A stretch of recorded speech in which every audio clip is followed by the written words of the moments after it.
Assalamualaikum warahmatullahi wabarakatuh. Saya Puan Akila Maharani dengan NPM 231506170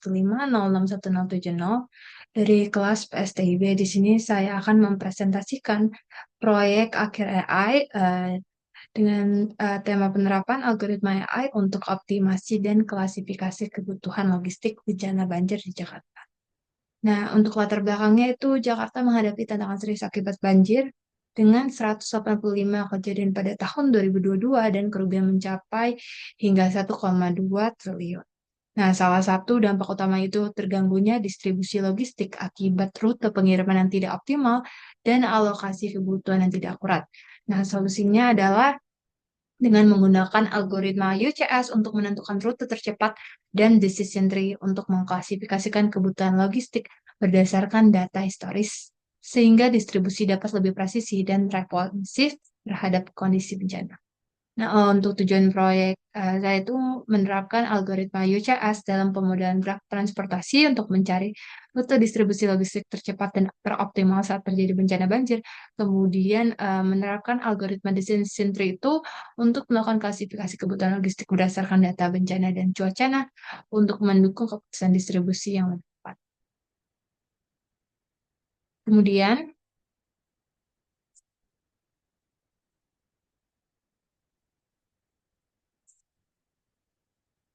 bentar ya teman-teman, ada kesalahan teknis.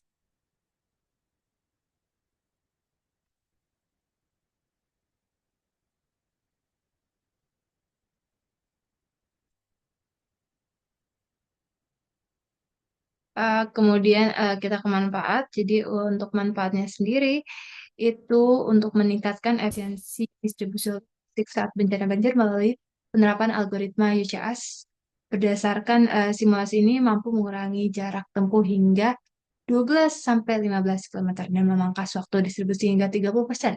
Kemudian manfaat selanjutnya itu meminimalisir kesalahan dalam alokasi kebutuhan logistik menggunakan algoritma decision tree yang mampu menerapkan false positif pada klasifikasi kebutuhan hingga 22%, sehingga distribusi itu lebih tepat sasaran. Nah, kemudian untuk judul pertama itu saya mengambil optimasi distribusi logistik bencana banjir di Jakarta menggunakan algoritma Uniform Cost Search, di mana sistem ini menggunakan UCS itu untuk menentukan rute distribusi logistik paling efisien saat banjir di DKI Jakarta. Nah, UCS ini dipilih karena mampu mencari jalur dengan biaya kumulatif terendah, serta mempertimbangkan kondisi nyata seperti kerusakan jalan dan kemacetan. Nah, untuk lokasi, titik, dan area distribusi itu dimodelkan sebagai simbol, sementara jalan antara lokasi itu sebagai ekspor bobot. Nah, simulasi ini menunjukkan seperti yang sudah saya bilang tadi itu pengurangan keterlambatan hingga 30%, kemudian pemangkasan jarak tempuh 12 sampai 15 km dibandingkan jalur konvensional. Nah, untuk teknik uh, AI yang digunakan adalah searching, di mana lebih lanjutnya ini berupa uniform search, khususnya uniform cost search untuk menyelesaikan masalah pencarian rute distribusi logistik saat banjir. Nah, UCS ini bekerja dengan memilih jalur berbiaya kumulatif terendah dan cocok digunakan saat tidak tersedia data heuristik.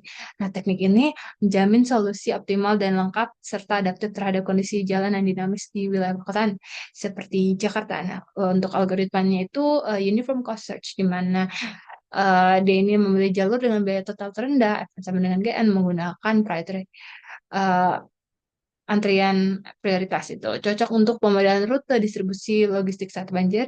UCS ini tidak membutuhkan data heuristik dan dapat menyesuaikan bobot antar simpul sesuai dengan kondisi lapangan seperti genangan atau kemacetan, traffic aware dengan implementasi si Python and Hapki ini. UCS ini efisien dan mampu menangani traffic besar seperti jaringan jalan kota Jakarta saat bencana.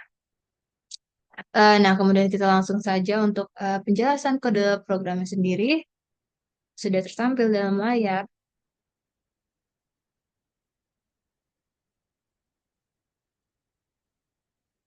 Nah, kodenya sudah tertampil dalam layar. Di sini saya akan menjelaskan untuk baris ke satu itu ada import hub key itu struktur main hub untuk antrian prioritas UCS. Terus kemudian baris kedua terdapat import matplotlib plot ASPLT itu untuk visualisasi graf. Kemudian pada baris ketiga terdapat import network SNX itu untuk pembuatan dan pengelolaan graf. Nah, kemudian di sini ada kelas UCS solver itu sebagai kelas pembungkus seluruh logika UCS. Kemudian terdapat dev init subgraph ini merupakan konstruktor menerima div graph. Kemudian terdapat subgraph sama dengan graph ini untuk menyimpan graf asli untuk perhitungan. Kemudian pada baris ke-12 terdapat self visual graph. Ini digunakan untuk graph network untuk digambar. Kemudian terdapat for node itu in self graph ini untuk menambahkan simpul dan sisi ke si visual graph-nya. Kemudian terdapat self visual graph at node itu untuk menambah node. Kemudian pada baris ke-15 terdapat for make cost in self graph node items itu untuk loop dan bobot. Kemudian pada baris ke-16 itu digunakan untuk menambahkan edit berbobot. Kemudian pada baris ke-18 itu untuk implementasi algoritma uniform cost search. Nah, kemudian untuk priority antri ini adalah sebuah antrean prioritas di awal. Kemudian pada baris ke-24 terdapat visit set ini untuk menandai node yang sudah diekspansi. Kemudian terdapat while priority ini untuk loop sampai antrian itu kosong. Kemudian pada baris ke-27 terdapat current cost, current notepad, key, pop, writer key ini digunakan untuk mengambil note dengan biaya rendah. Kemudian pada baris ke-29 jika tujuan tercapai, lalu pada baris ke-30 itu dia jika tujuan tercapai dia mengembalikan si biaya dan rute ini. Kemudian di sini jika not belum diekspansi, maka yang terjadi itu baris ke-33 itu dia menandai sudah dikunjungi. Kemudian ini 35 untuk menelusuri, kemudian terdapat uh, post itu untuk push jalur baru ke antrian. Kemudian ini pada baris ke mana? 41 itu uh, jika tidak ditemukan jalur maka dia kembalikan gitu. Terus pada baris ke 43 terdapat visual cepat ini digunakan untuk gambar graf dan sorot rute. Terus pada baris ke-44 itu uh, ini untuk visual graf dengan empat terpilih itu pada baris ke bentar, pada baris ke 45 ini terdapat layout posisi not otomatis. Kemudian pada baris ke 46 ini edge color segala ini untuk warnanya sisi di mana ada merah jika rute. Kalau misalnya hitam itu bukan rute gitu pokoknya. Kemudian di sini pada baris ke 49 ini dapat PLT figure ini untuk mengatur ukuran gambar, kemudian ini untuk menggambar graf, kemudian dapat edge label ini untuk mengambil label berbobot, ini untuk menampilkan bobot, ini judul plot, yang baris ke-59 ini judul plot, terus ini untuk menampilkan plot, kemudian ini merupakan graf jaringan jalan di Jakarta beserta berapa kilometernya, kemudian di sini terdapat solver, UCS solver ini merupakan untuk buat objek gitu. Lalu di sini uh, menandakan awal, start node, gudang pusat, lalu di sini titik akhirnya di banjir kanal, kemudian ini digunakan untuk menjalankan si UCS ini, kemudian nanti akan menghasilkan si output rute optimal, terus ada berapa total jaraknya, lalu estimasi waktu, serta terakhir ini solver visual path ini untuk visualisasikan si rute ini. Nah, kalau kita run kodenya, Bentar, kita run. Nah, di sini tertampil outputnya, di mana kita bisa lihat ya, ini outputnya. Ini kenapa yang didapatkan Gudang Pusat, Cakung, Kampung Melayu, Banjir Kanal itu merupakan dari si UCS-nya sendiri, di mana kita tadi sudah lihat ya di kode ini untuk titik awalnya itu ada di Gudang Pusat dan untuk titik terakhirnya itu ada si Banjir Kanal. Nah, untuk total jaraknya itu 14,4 km itu didapatkan dari jarak dari Gudang Pusat ke Cakung itu 5,2, kemudian untuk jarak dari Cakung ke Kampung Melayu itu 7,4, kemudian Kampung Melayu ke si Banjir Kanal ini memiliki jarak 1,8, di mana jika kita jumlahkan itu jaraknya 14,4 kan. Nah, untuk estimasi waktu itu seperti yang kita ketahui untuk rumus waktu sendiri itu waktu sama dengan jarak dibagi kecepatan, di mana kecepatannya itu kita asumsikan dengan 25 km per jam, di mana jika 14,4 bagi 25 itu menghasilkan 0,576 jam, di mana jika dikonversikan ke dalam menit itu merupakan 36 menit. Nah, kemudian selain output ini terdapat output grafik yang ditampilkan. Sini saya akan share sebentar ya.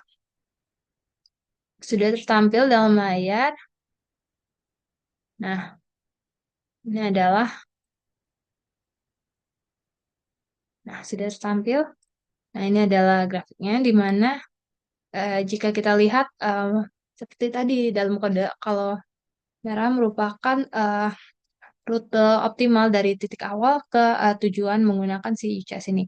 Di mana kita tahu dari Gudang Pusat ke Cakung, Kampung Melayu, baru sampai ke Banjir Kanal. Kemudian untuk bulat-bulat warna biru ini merupakan sebuah lokasi atau area.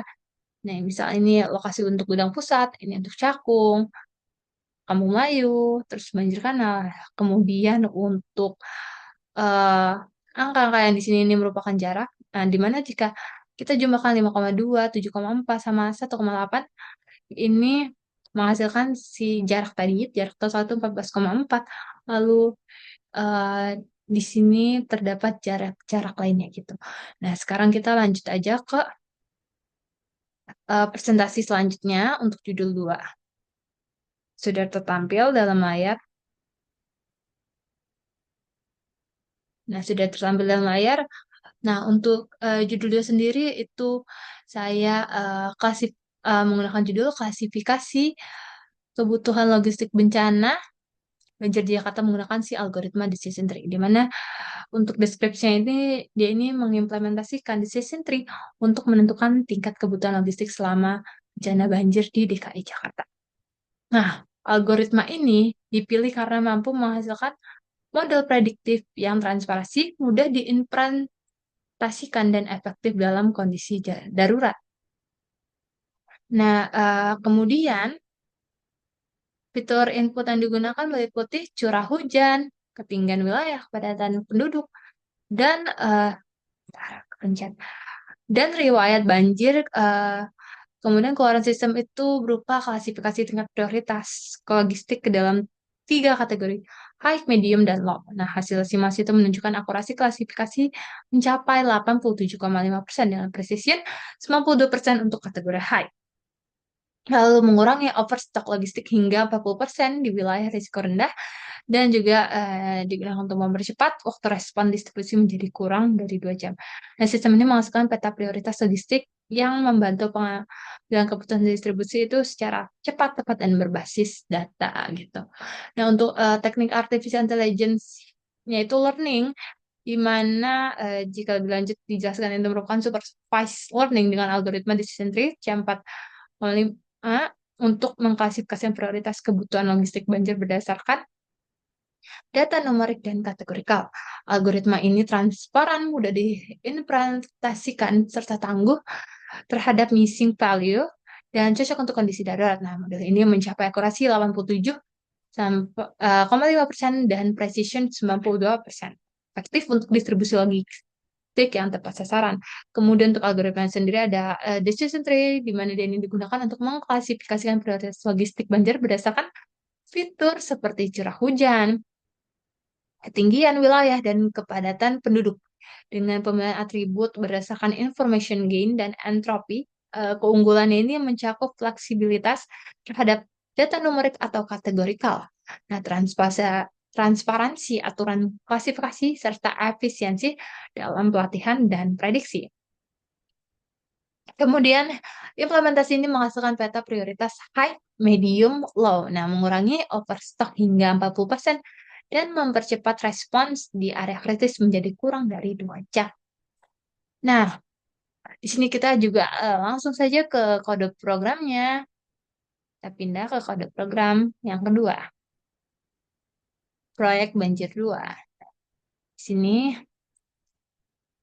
saya akan menjelaskan, pertama terdapat si import Panda SPD.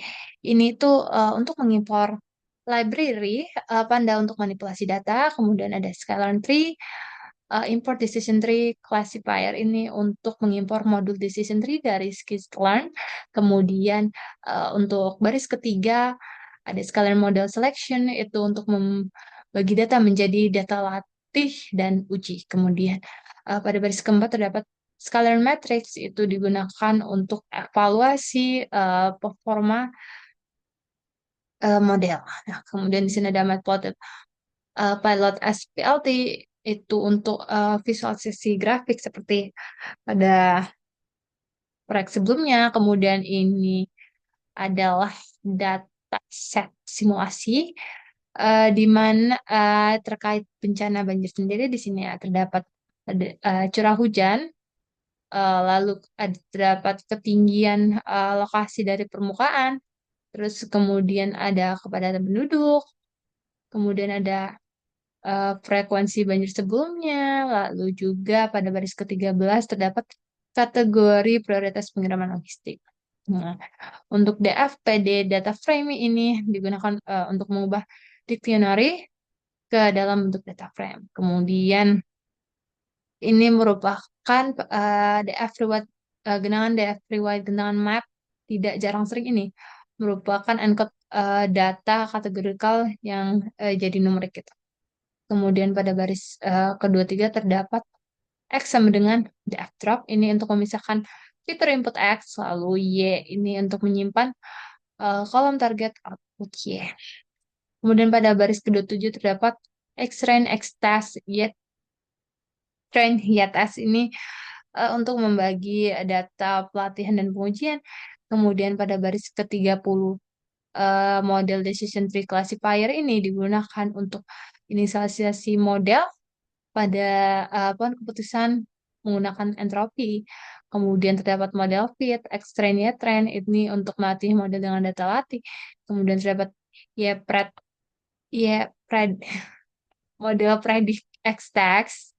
Ini digunakan untuk memprediksi data uji. Kemudian pada baris ke-36 terdapat uh, akurasi model untuk menampilkan skor akurasi.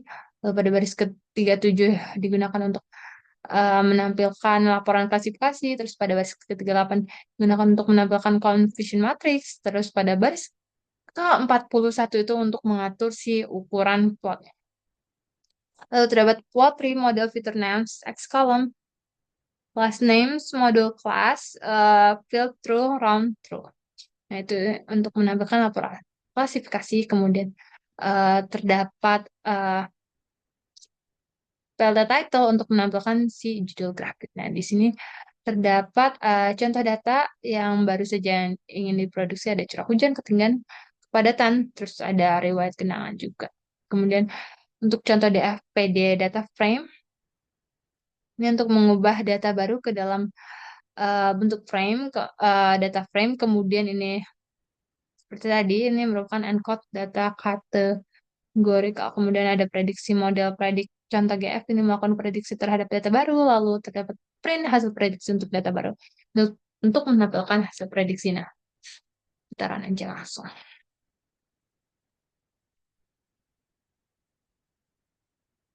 Kita tunggu.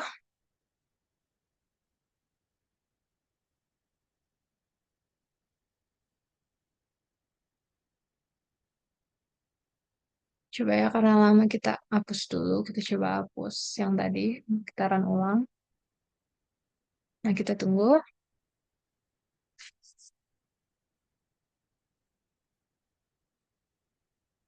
Nah, sudah tertampil outputnya. Di sini ada, berarti ada berisi metrik evaluasi. Nah, dari tiap kelas. Nah, di mana untuk precision sendiri itu seberapa tepat model dalam memprediksi kelas tersebut. Misal kelas high dari semua yang diprediksi high, berarti benar high gitu. Lalu ada recall untuk mengetahui seberapa lengkap model dalam menemukan semua data dari kelas itu. Nah, ada FL score itu harmonis antara precision dan recall. Nah, jadi eh, precision dikali recall dibagi precision ditambah recall. Nah, untuk nilai sempurnanya itu 1,00. Nah, untuk support sendiri itu merupakan jumlah data aktual untuk setiap kelas di data uji. Nah, terus kemudian terdapat akurasi yang dimana ini akurasinya 1, berarti model berhasil memprediksi semua data uji dengan benar. Lalu kemudian ada makro average, ini merupakan rata-rata dari setiap metrik di semua kelas tanpa memperhatikan jumlah data per kelas. Nah, makronya ini 1, 1, 1, 1 juga. Untuk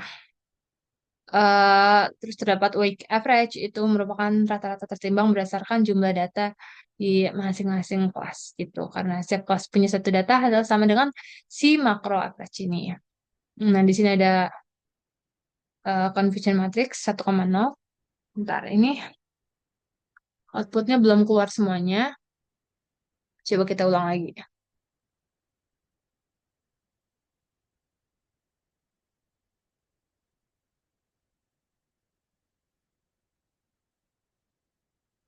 Nah, nah, di sini ada conversion matrix. Nah, di sini oke, kita ke grafiknya. Apa sudah tertampil decision tree-nya? Nah, coba kita cek udah tampil belum. Nah, sudah tertampil ya. Jadi decision tree-nya ini eh, digunakan untuk mengklasifikasikan tingkat prioritas logistik berdasarkan faktor yaitu curah hujan, lewat genangan, dan lain-lain. Nah, di langkah pertama ini, model mengevaluasi apakah curah hujan di suatu wilayah lebih kecil atau sama dengan 55 mm per jam, di mana jika tidak, artinya curah hujan lebih tinggi dari 55 mm per jam, maka sistem langsung memutuskan bahwa tingkat prioritas logistik adalah tinggi. Ini ya, putusan ini dibuat karena pada data pelatihan semua contoh dengan curah hujan tinggi diklasifikasikan sebagai prioritas tinggi sehingga tidak ada keraguan ditandai dengan entropis 0 gitu. Terus kemudian jika curah hujan berada pada atau di bawah 55 mm per jam nih, berada 55 atau di bawah gitu, maka sistem tidak langsung mengambil keputusan. Nah, sistem ini akan melihat riwayat genangan di wilayah tersebut. Kemudian jika riwayat genangan menunjukkan tidak pernah terjadi genangan, maka sistem mengklasifikasikan wilayah tersebut sebagai prioritas logistik rendah. Hal ini didasarkan pada data sebelumnya yang menunjukkan bahwa wilayah dengan curah hujan ringan dan tanpa genangan memiliki kebutuhan logistik yang rendah. Kemudian jika wilayah tersebut pernah mengalami genangan, baik jarang maupun sering, maka sistem menentukan bahwa prioritas ini logistik sedang, mencerminkan bahwa meskipun curah hujan rendah, ada riwayat genangan meningkatkan urgensi untuk pengiriman logistik. Nah, untuk setiap keputusan dalam pohon ini diambilkan berdasarkan informasi dari data pelatihan yang telah dianalisis dengan mempertimbangkan tingkat ketidakpastian atau entropi dan distribusi kos pada setiap persawangan. Nah, sekarang kita lanjut ke slide presentasinya lagi. Lagi. Nah, jadi untuk kesimpulan dari saya itu penerapan algoritma UCS dan decision tree itu terbukti efektif dalam mempercepat distribusi dan mengklasifikasikan kebutuhan logistik banjir secara akurat. Seperti yang kita sudah jelaskan tadi, tadi terdapat output yang membantu dalam mempercepat distribusi dan mengklasifikasikan kebutuhan logistik banjir. Nah, UCS ini dapat mengurangi jarak tempuh hingga 15 km dan mempercepat respon distribusi 30%. Nah, kemudian decision tree itu mencapai akurasi 87,5% dan precision 92%, mengurangi overstock hingga 40% di wilayah resiko rendah gitu. Nah, sekian dari saya, kurang lebihnya saya mohon maaf apabila ada salah kata atau apa atau baik yang disadari maupun tidak disadari. Baik, terima kasih atas perhatiannya.